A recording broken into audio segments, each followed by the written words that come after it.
आज आप सभी को यहाँ देश में जो क्रिमिनल जस्टिस सिस्टम के 3 नए कानून आज से अमल में आ रहे हैं, इसके लिए आप सभी को निमंत्रित किया है। देश की जनता को सबसे पहले मैं बहुत बहुत बधाई देना चाहता हूं कि लगभग आज़ादी के 77 साल बाद आपराधिक न्याय प्रणाली, हमारी क्रिमिनल जस्टिस सिस्टम पूर्णतया स्वदेशी हो रही है और भारतीय इथोस के आधार पर ये चलेगी। 75 साल के बाद इस कानूनों पर विचार हुआ और ये कानून जब आज से हर थाने में अपना काम करना चालू करेंगे, तब अंग्रेजों के बनाए हुए कानून निरस्त होकर भारत की संसद ने बनाए हुए कानून आएंगे। दंड की जगह न्याय लेगा, देरी की जगह स्पीडी ट्रायल और स्पीडी जस्टिस मिलेगा। और पहले सिर्फ पुलिस के अधिकारों की रक्षा की गई थी, अब पीड़ितों के अधिकारों की रक्षा और जो कंप्लेनेंट है इसके भी अधिकारों की रक्षा करने का काम होगा। तो एक नए नजरिए के साथ ये तीनों कानून आज सुबह से ही, मतलब कल मध्यरात्रि से काम करना शुरू किए हैं। अब इंडियन पिनल कोड, जिसको आईपीसी कहते थे, 1860 से जो कानून था, इसकी जगह बीएनएस भारतीय न्याय संहिता आएगी। क्रिमिनल प्रोसीजर कोड, जिसको सीआरपीसी कहते थे, जो 1898 से अमल में था, इसकी जगह भारतीय नागरिक सुरक्षा संहिता बीएनएस आएंगे। और इंडियन एविडेंस एक्ट 1872 से जो इस देश की क्रिमिनल जस्टिस सिस्टम को गवर्न करता था, इसकी जगह भारतीय साक्ष्य अधिनियम बीएसए लागू होगा।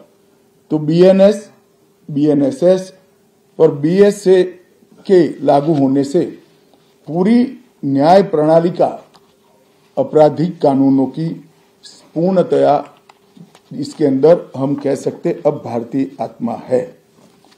इसके ढेर सारे प्रावधान ऐसे किए गए हैं जिससे कई समूहों को फायदा होगा।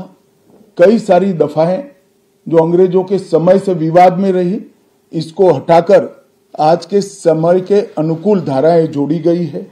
और कई सारी ऐसी चीजें जिससे भारतीय नागरिकों को परेशानी थी, इसको हटाकर नए प्रावधान किए गए हैं।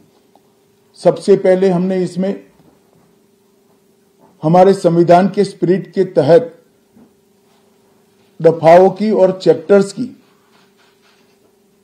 प्रायोरिटी तय की है। सबसे पहली प्रायोरिटी महिलाओं और बच्चों के अपराध को दी गई है और मैं मानता हूं कि ये करने की बहुत समय से पहले जरूरत थी।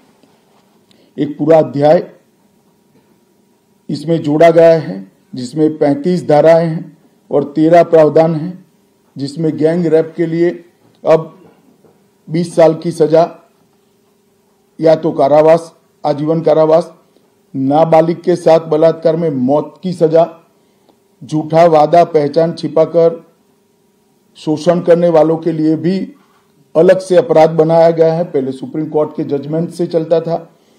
पीड़िता का बयान उसके घर पर महिला अधिकारियों की उपस्थिति में और अपने परिजनों की उपस्थिति में लेने का भी प्रावधान किया है।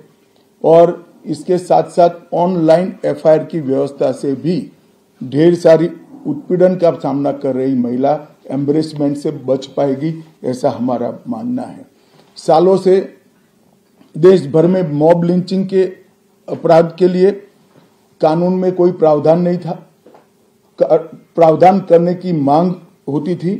पहली बार मॉब लिंचिंग को परिभाषित किया गया है।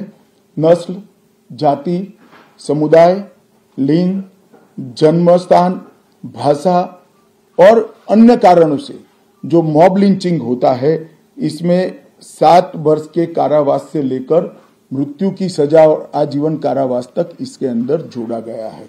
तो एक बहुत बड़े समय से जो मांग थी वो पूरी होने जा रही है। राजद्रोह एक ऐसा कानून था जो अंग्रेजों ने अपने शासन की रक्षा के लिए बनाया, चाहे महात्मा गांधी हो, चाहे तिलक महाराज हो, चाहे सरदार पटेल हो, सभी लोग यही कानून के तहत 6-6 साल की सजा काटे थे। इसी कानून के तहत केसरी पर प्रतिबंध लगाया गया था। वो अपने राज्य की सुरक्षा के लिए अंग्रेजों ने बनाया हुआ कानून था। राजद्रोह को हमने जड़ से समाप्त कर दिया है और देश विरोधी हरकतों के लिए नई धारा लेकर आए हैं।